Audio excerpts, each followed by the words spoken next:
Hello दोस्तों, ई daily में एक बार फिर से आपका स्वागत है। जैसा कि हमने पिछली वीडियो में मिल्क रिसेप्शन और आरएमआरडी के बारे में देखा, आज की इस वीडियो में हम आरएमआरडी पर किए जाने वाले वेरियस प्लेटफॉर्म टेस्ट के बारे में देखेंगे। दोस्तों, डेयरी प्लांट्स और चिलिंग सेंटर्स में मिल्क की एंट्री से पहले मिल्क के प्लेटफॉर्म टेस्ट किए जाते हैं।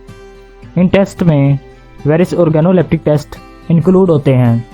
दोस्तों, मिल्क ग्रेडिंग का मुख्य प्रिंसिपल दूध की ऑर्गेनोलेप्टिक और सेंसरी क्वालिटी चेक करना है।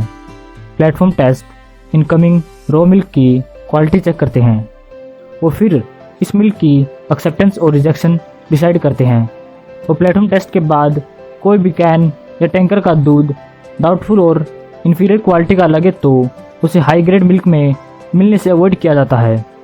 डाउटफुल क्वालिटी के दूध का सैंपल लैब में भेज दिया जाता है ताकि उसकी क्वालिटी और अगर उसमें कोई मिलावट की गई है यानी अडल्ट्रेशन तो उसका पता चल सके। प्लेटफॉर्म टेस्ट सही पाने पर रॉ मिल्क को रिसीव कर लिया जाता है। दोस्तों, अब देखते हैं कौन कौन से बेसिक प्लेटफॉर्म टेस्ट किए जाते हैं। सबसे पहले है अपीयरेंस ऑफ रॉ मिल्क।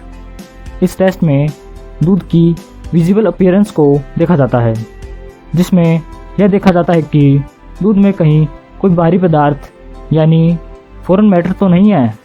साथ ही दूध के रंग और पार्सली चर्न फैट ग्लोबुल्स का भी ध्यान रखा जाता है। सेकंड टेस्ट है स्मेल ऑफ द मिल्क। इस टेस्ट में दूध का ऑर्डर चेक किया जाता है।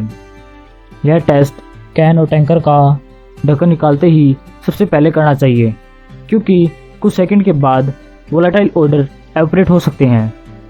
इस टेस्ट में कैन के ढक्कन को इन्वर्टेड करके नाक के पास लाया जाता है और ढक्कन से ऑर्डर लिया जाता है। फिर कैन के हेड स्पेस की स्मेल की जाती है, फिर अच्छी तरह से मिक्स करके फिर से दोबारा स्मेल ली जाती है। यह टेस्ट बहुत क्रिटिकल टेस्ट होता है। इसके लिए हाई एक्सपीरियंस मिल्क ग्रेडर की ज़रूरत होती है, जो इस टेस्ट के अकॉर्डिंग मिल्क को एक्सेप्ट और रिजेक्ट करेगा। मिल्क एक्सेप्टेंस के लिए दूध ऑफ फ्लेवर फ्री होना ज़रूरी होता है। थर्ड टेस्ट है टेम्परेचर ऑफ रॉ मिल्क। दूध का टेम्परेचर अगर ठंडा हो तो इसका मतलब उसकी क्वालिटी अच्छी होती है। लगभग 5 डिग्री सेल्सियस और बिलो टेम्परेचर सेटिस्फैक्ट्री होता है। कैन के साइड में टच करने से ही दूध के तापमान का अंदाज़ा लगाया जा सकता है।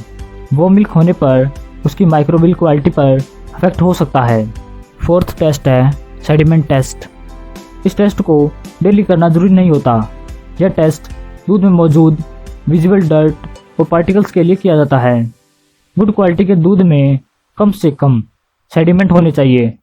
सेडिमेंट टेस्ट दूध की क्लीननेस को दर्शाता है। सेडिमेंट टेस्ट का बैक्टीरियोलॉजिकल क्वालिटी के साथ कोई कोरिलेशन नहीं होता। सेडिमेंट टेस्ट करने के लिए सेडिमेंट टेस्टर का यूज़ किया जाता है और क्वालिटी ग्रेड BIS स्टैंडर्ड के बेस पर होते हैं।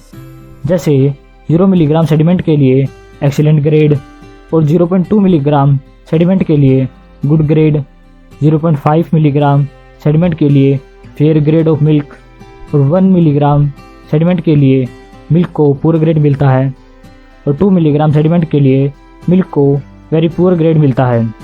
पांचवा टेस्ट है एसिडिटी।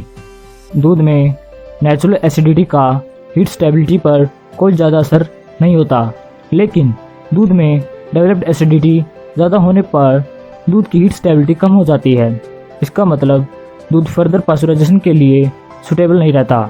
टाइट्रेबल एसिडिटी, जो कि नेचुरल एसिडिटी और डेवलप्ड एसिडिटी को मिलाकर बनती है, उसे लैब में टेस्ट किया जाता है।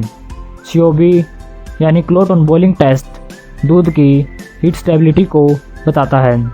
COB में दूध के सैंपल को टेस्ट ट्यूब में डालकर गर्म किया जाता है। अगर दूध गर्म करने पर क्लोट्स यानी फट जाता है तो वह दूध COB पॉजिटिव होता है और वह दूध पास्चराइजेशन करने के लिए सुटेबल नहीं है। 6 टेस्ट है लैक्टोमीटर रीडिंग। यह टेस्ट दूध में पानी की मिलावट को चेक करने के काम आता है। दूध में पानी मिलाने से दूध की डेंसिटी कम हो जाती है। इस टेस्ट में लैक्टोमीटर का यूज़ किया जाता है, जिसे दूध से भरे सिलेंडर में फ्लोट किया जाता है।